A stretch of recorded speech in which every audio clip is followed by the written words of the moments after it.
बिस्मिल्लाहिर्रहमानिर्रहीम। असबात से मैं इकबाल इंजो। नाज़रीन, पाकिस्तान में जो तहरीक इंसाफ के ख़िलाफ़ इंक्लूडिंग इमरान खान जो केसेस लगे हुए हैं, इनके क्या फ़ैसले आने हैं इस पे कोई बात करने की ज़रूरत नहीं है, क्योंकि फ़ैसले तो जो आने हैं वो सबको पता है। लेकिन एक ख़ास बात मैं ये कहूँगा कि सलाम पेश करता हूँ उन लोगों पे, उन वकला पे, उन एक्टिविस्ट पे, उन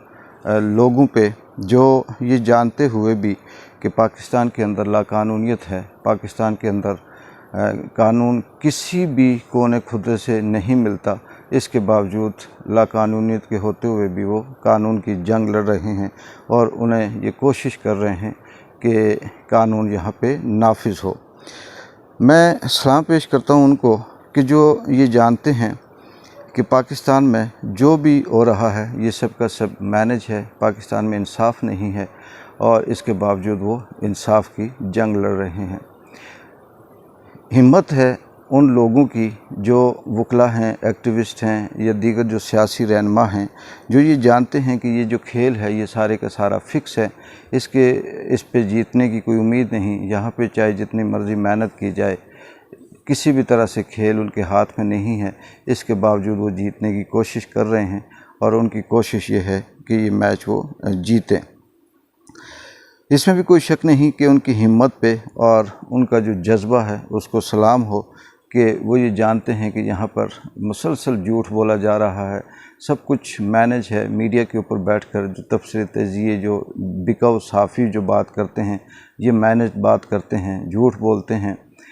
और इसके बावजूद वो उसे बहस करते हैं और उस बयानिए को ये कहते हैं कि ये झूठ है और ये ऐसा नहीं ऐसा है। जब एक चीज़ सामने नज़र आ रही है कि ये फ़ैसले कहाँ से होते हैं, ये बयानिए कहाँ पे तैयार होते हैं, किसके कहने पे बोला जा रहा है और किसके कहने पे क्या किया जा रहा है, ये सब कुछ जानते हुए भी अगर कोई कानून की उम्मीद रखता है, इंसाफ की उम्मीद रखता है, यहाँ पे मैच जीतने की उम्मीद रखता है, तो मैं ये कहूँगा कि ये उस शख्स की बहुत बड़ी हिम्मत भी है और उम्मीद भी है। और ऐसे ही लोग होते हैं जो माशरे में शायद जिनकी वजह से किसी आम आदमी की भी एक उम्मीद की जो किरण है ज़िंदा रहने की, वो जागती है और ज़िंदा होती है। इससे बड़ी बेशर्मी, इससे बड़ी ढिठाई, इससे बड़ा झूठ फ्रॉड क्या हो सकता है कि पाकिस्तान के अंदर जब इमरान खान बाहर थे तो उनके जो मुखालिफ वकील थे वो हर घंटे के बाद टाइम लेते थे, तारीख़ देते थे और फिर ये कहते थे कि अगली जो तारीख़ है वो बल्कि कल भी नहीं होनी चाहिए, चंद घंटों के बाद हो जानी चाहिए। फिर ये भी देखें कि जब इमरान खान की तारीख़ थी तोशाखाना के हवाले से, तो उसमें वकला सबको पता था कि जो इमरान खान के वकील थे वो 2, 3, 4 अदालतों के ऊपर अंदर मसरूफ़ थे, मुसलसल एक अदालत से दूसरी से तीसरी से चौथी में जाते थे। इसके बावजूद भी जो बिकाऊ जज से उसने जो फ़ैसला किया इमरान खान के ख़िलाफ़ किया और अटक जेल में बंद कर दिया। लेकिन आज जब वही वकील, वही जज, वही अदालतें बात करती हैं और इमरान खान के जो वकील हैं वो इंसाफ की बात करते हैं, वो ये कहते हैं ये लाकानूनियत है, ये केस गलत है, इसको इंसाफ दिया जाए, रिहाई दी जाए, तो वो ये कहते हैं कि हमें अभी तक डॉक्यूमेंट्स नहीं मिले, हमें दस्तावेज़ात वसूल नहीं हुई, हमें तैयारी नहीं है, 2-2 हफ़्ते की टाइम हमें दिया जाए। और इससे बड़ा दुख और अलमिया क्या होगा कि मुझे नहीं समझ आती कि ये जो वकील हैं, जो इमरान खान के मुखालिफ हैं, जो सब जानते हैं कि हम झूठ बोल रहे हैं, केस को लटका रहे हैं और हम इंसाफ और हक़ की बात नहीं कर रहे, इस केस के मद में वो जो फ़ीस लेते हैं क्या वो हलाल की फ़ीस लेते हैं? अपने बच्चों को और अब ख़ुद जो खाते हैं क्या वो हलाल का खाते हैं? उनके जिस्म में जो लुक़मा जाता है क्या वो इंसाफ का लुक़मा जाता है? अगर नहीं जाता तो फिर इनका अंजाम आखिरत या दुनिया में क्या होगा, या इनके ईमान की जो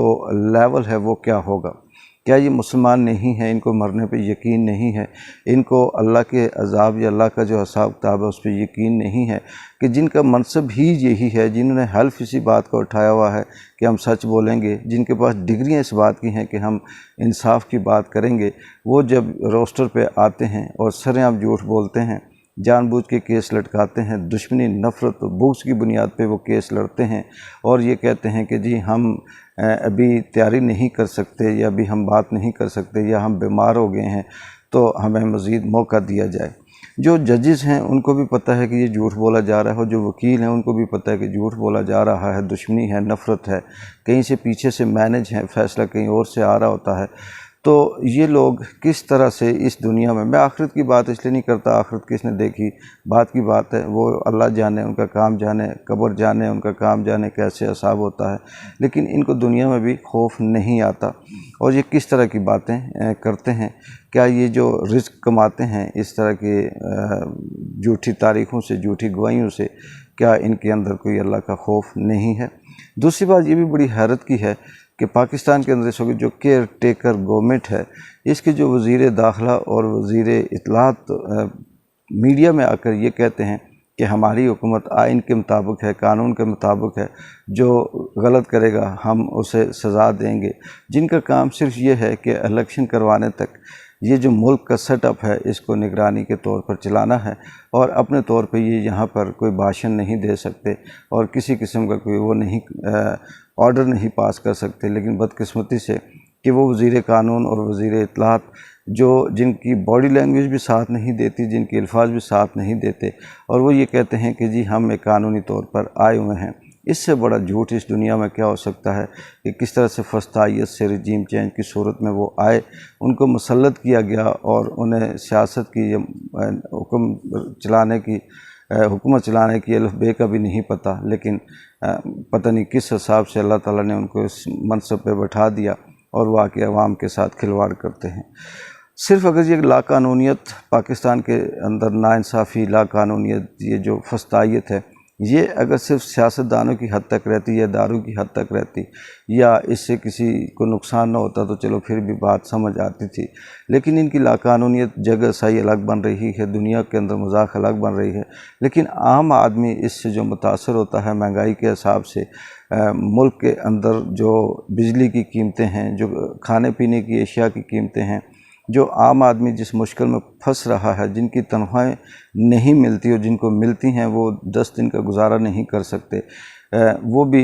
ان کی ذمہ داری بھی ان ہی لوگوں کے سر آتی ہے۔ لیکن افسوس کی بات ہے کہ یہ صرف اور صرف اس حد تک ان کا خون سفید ہو چکا ہے، لالچ میں یہ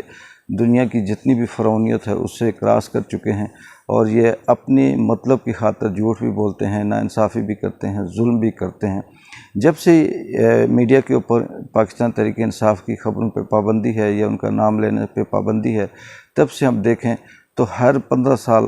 14 سال کی، 10 سال کی بچی کے ساتھ زیادتی، ریپ، قتل کے کیسز سامنے آ رہے ہیں۔ کس طرح سے پاکستان کی عدالتوں کے اندر بے گناہ معصوم عام آدمی بند ہے، کس طرح سے بچیاں بند ہیں، کس طرح سے ظلم ہو رہا ہے، اور جب وہ انصاف لینے عدالتوں میں جاتی ہیں تو جو ججز ہیں، جو وکیل ہیں، وہ بھی یہ کہتے ہیں کہ انہوں نے جرم کیا ہوگا، ان کو سزا مل رہی ہے، جبکہ سب جانتے ہیں پاکستان کا بچہ ایک ڈرائیور، کنڈکٹر، ریڑھی والا، عام ہوٹل پہ ویٹر کرنے والا شخص اگر پوری کہانی کو سمجھتا ہے تو کیا یہ جج نہیں جانتے، کیا یہ وکیل نہیں جانتے، کیا یہ بیوروکریٹس اور انصاف دینے والی یہ جو ہیومن رائٹس کی تنظیمیں ہیں یہ نہیں جانتی کہ اس ملک کے اندر کیا چل رہا ہے؟ اصل بات یہی ہے کہ اس ملک کو تباہ و برباد کرنے کے لیے یہ پلاننگ نہ صرف یہاں کے بیٹھ کر کی جاتی ہے، ان لوگوں کو میر جعفر اور میر صادق کے طور پر ایسٹ انڈیا کمپنی جیسے استعمال کرتی تھی، کیا جا رہا ہے، اور کھیل کہیں اور سے کھیلا جا رہا ہے، فیصلے کہیں اور ہوتے ہیں،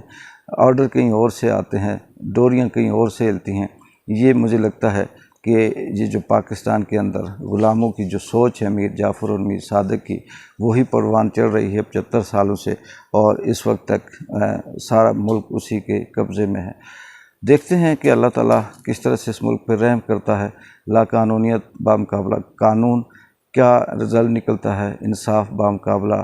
ظلم، زیادتی کیا نتیجہ نکلتا ہے، زمینی خدا بامقابلہ آسمانی خدا کیا نتیجہ نکلتا ہے۔ اگلی ایک اپڈیٹ ویڈیو تک ایک بار جن جو کہ اجازت دیں۔ اللہ حافظ۔